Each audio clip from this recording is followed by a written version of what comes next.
Hi folks, CJ Neal with the Oklahoma Eagle and Neal Communication. We're here at Tulsa'S Junteenth celebration that's taking place right now. It's actually in between the historic AME Vernon Church. We've got the Greenwood Cultural Center, which is in the background, and pretty much right here on the campus of OSU here in Tulsa. We have several acts that are going to be here this evening that are going to be performing, as well as a guest speaker, which is going to be the Reverend Al Sharpton, who's going to deliver remarks sometime around 7 o'clock. So we're going to continue to cover this as we continue to enjoy this holiday, which right now has been the center not only just of Tulsa, it's been the center of the world due to some comments made by the president regarding the holiday. So we're going to continue to cover this celebration and some things to follow, so stay tuned.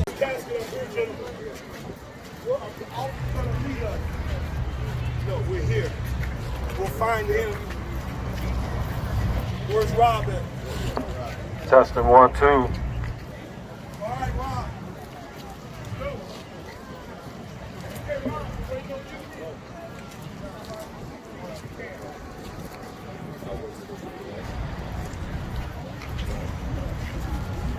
Officers are somewhere here. Here they come now. Hey. Rob is here. He's coming back. He's coming back. Hey, Rob. All right, Rob. Here he comes. Here he comes. He's We're going to take outside. directions from the officer Right. and see where we're going. Yeah, he's got the route. He said he has the route. Officer, how you doing?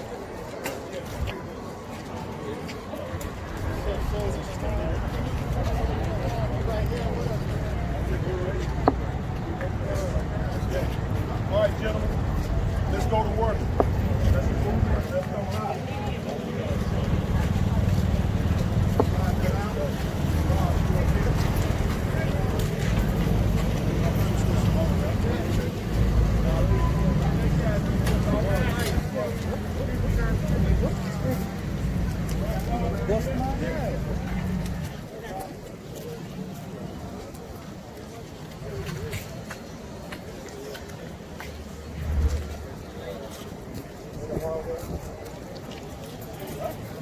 As soon as we see, I can say if I see someone trying to come back, something on that.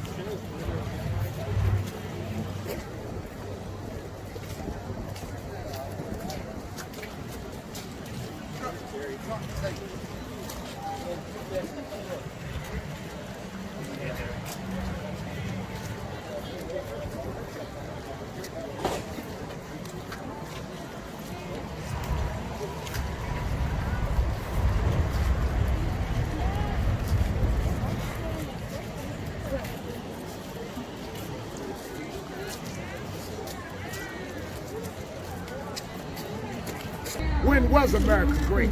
Oh, it was great for white men with property, but it wasn't even great for their wives. It wasn't great for blacks and the indigenous Americans. It wasn't great for those that were immigrants. So when he shows up tomorrow, rather than selling wolf tickets to people he calls lowlifes, get up and explain when America was great. What date did that start? And who did that capture? And who did that cover? I'm glad to stand with Reverend Turner, pastor of the church that survived the massacre of 1921, because it's the church that gave us the faith and gave us the bedrock, and it is that church that will be praying that those even that went against the principles of justice would one day find what is right. We're also going to be praying for those that may be going to the Trump rally that may find themselves ill, because it is ill-advised to be inside. One of the things I asked Dr. Crutch, I said, this is going to be outside? She said, yes, with all kinds of health, masks and other things, with health kinds of warnings.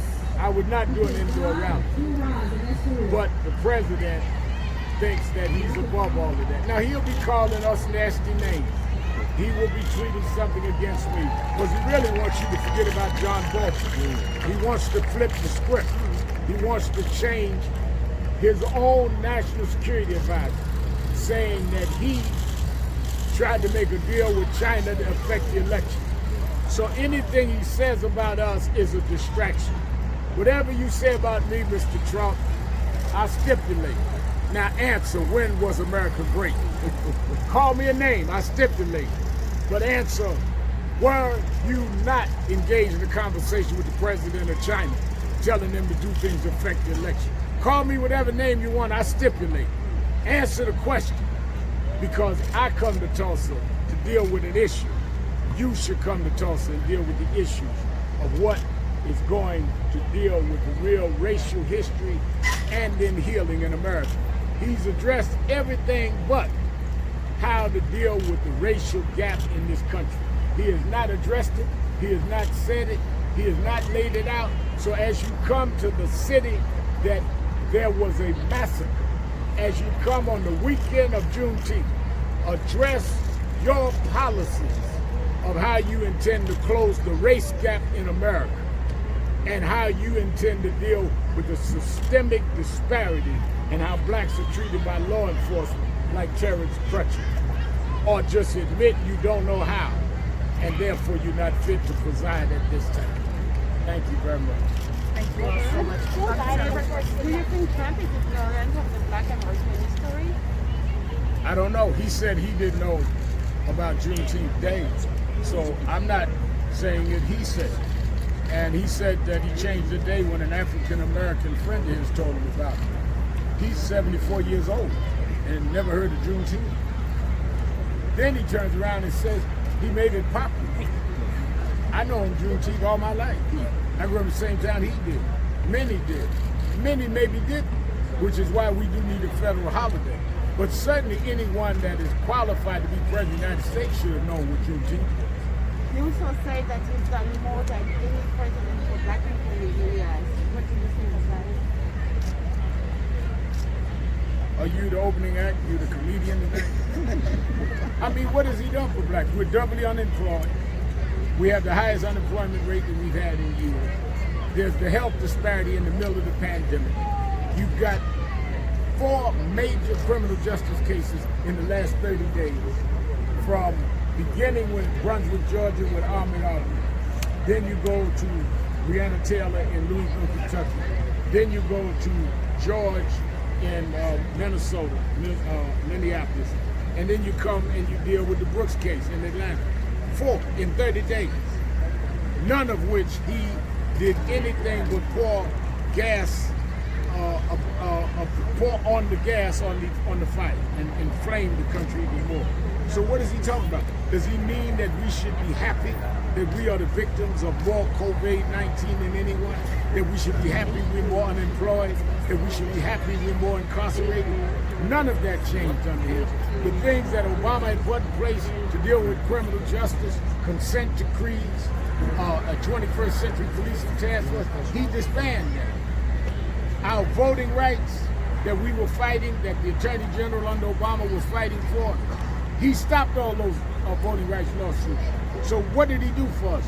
Why don't he get up in front of his audience tomorrow night and outline what he's done? I'm sure there'll be a huge part of the audience tomorrow night that's black. Which message are you sending? I think the country is very divided, and I think the unity we've seen in this country has been people marching against racism. We've seen more unity and more blacks and whites together marching in the last 3 weeks than we've ever seen at a Trump rally. What should be the final goal, final step?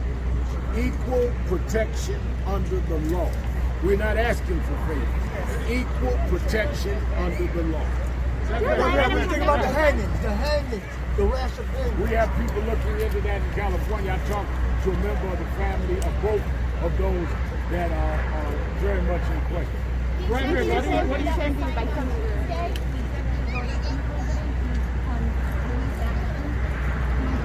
Well, what did it say? It said that we should have a place that we can document police killings, but he didn't say what we ought to do about it. he said that we maybe should stop chokeholds, and those that do, they'll get rewarded with some federal money, maybe more money. But he didn't say that chokeholds ought to be a federal crime.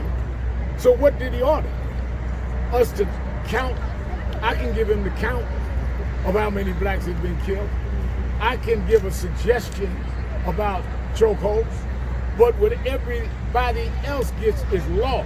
We don't want suggestions, we want law. What was done to Terrence Crutcher was illegal. It was against the law. What was done to Aubrey was against the law. What was done to Floyd was against the law. I'm here on Friday, Juneteenth. Last Friday, I was preaching the funeral of George Floyd in Houston, Texas. Why? Because it was a funeral that should have never been held. Reverend, what do you think about that?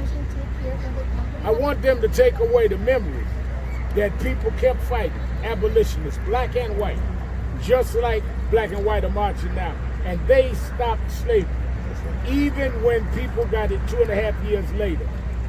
Justice delayed, but they got there. So we can't give up. Imagine you still being enslaved 2.5 years after you knew the proclamation was signed. But they didn't give up. Why didn't they give up? Because they hoped if they held on, that we would have a better day. And we come to make sure we do have that day. What do you think? As we come along, but we got Central. Anybody from Central out here? Okay, all right, okay. And of course, I can't forget this. Margaret Hudson. Anybody from Margaret Hudson? She's like, I'm class 2002, me and my twins, all together. Good job, good job. Big shouts out to y'all, man. Hey, welcome to Juneteenth 2020. We are here. All right, so we got to start things right. We always want to start things off in prayer. So we have Dr. Ray Owens coming up for prayer right now. So everybody, let's make some noise for Dr. Ray Owens. What's up, Tulsa? How you doing? Happy Juneteenth to everybody. Listen, we're going to pray in just a moment, but before we pray, let's just handle a couple of very practical things. What's practical? We're out here today. Let's remember to, 1, get registered to vote if you're not registered to vote. 2, vote when you are registered to vote. And listen, if you have not already completed your 2020 census, please do that this weekend. Those are 3 things that we can all do to make a real difference in this world. But listen, before we move on with our program tonight, we ought to just take just a moment to look to our God who created everything that's good in this world. So would you bow your head? Would you close your eyes as we pray and seek God's guidance? Gracious and all-wise God, we thank you today for your power. God, help us to access and tap into your power tonight. Give us the power to bring justice to those who have been treated unjustly. Give us the power tonight to give voice to those who have been silenced. Give us the power today to bring peace to those whose lives have been made chaotic. Give us the power tonight, oh God, to be a blessing to the families of those who have sacrificed the ultimate sacrifice in this cause, to the family of Terrence Crutcher, to the family of Ahmaud Arbery, to the family of George Floyd, to the family of all those who have lost their loved ones, to the police violence of which we fight against today. God bless us all to fight on until we win, and victory will be ours. In the name of Jesus we pray. Come on, if you hear me, let me hear you say amen. Amen. Give another hand for Dr. Ray Owens, everybody.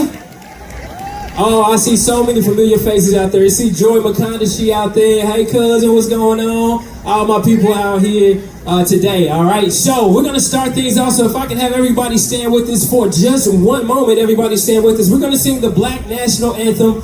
We have Star Fisher and Takesha Clark, everybody. So let's give them a hand, everyone.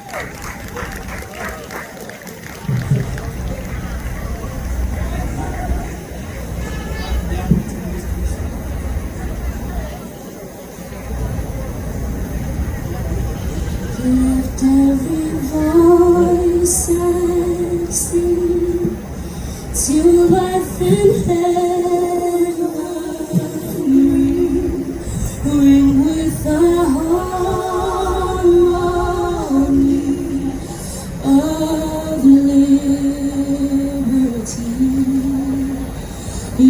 are rejoicing.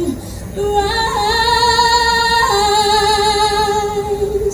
high as the listening skies. Let it resound loud as the rolling sea. Sing a song full of the darkness, the past that it brought us. Sing a song full of the hope that the present has taught us. First in the rising sun of our new day begun. Let us march on till victory is won.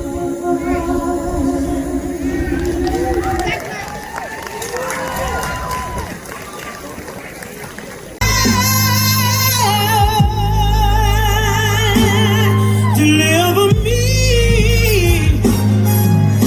'cause all I seem to do is keep on making the same mistakes.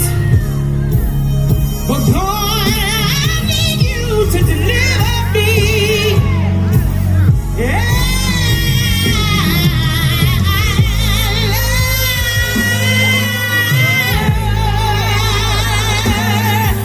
Deliver me,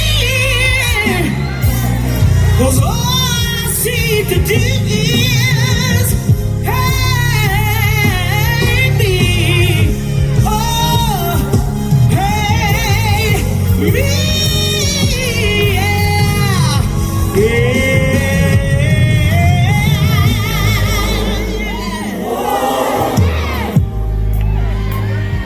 Sometimes you gotta cry out. Sometimes you gotta cry out to the Lord and say, anybody way back there, if you know what I'm talking about, wave your hand and say,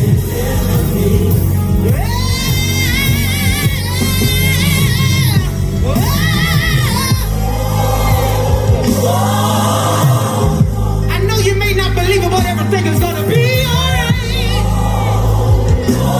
All you gotta do is hang on in there, hang on in there, hang on in there, deliver me. Oh, break it on down now.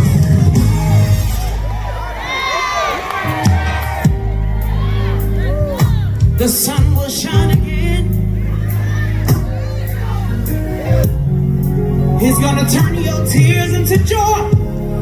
But if anybody ready to exit, if anybody ready for change, are you ready for change? Are you ready for change? Say, this is my exit. Hey!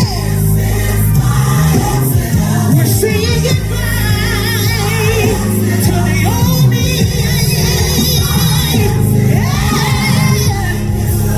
And we're saying hello to the brand new me.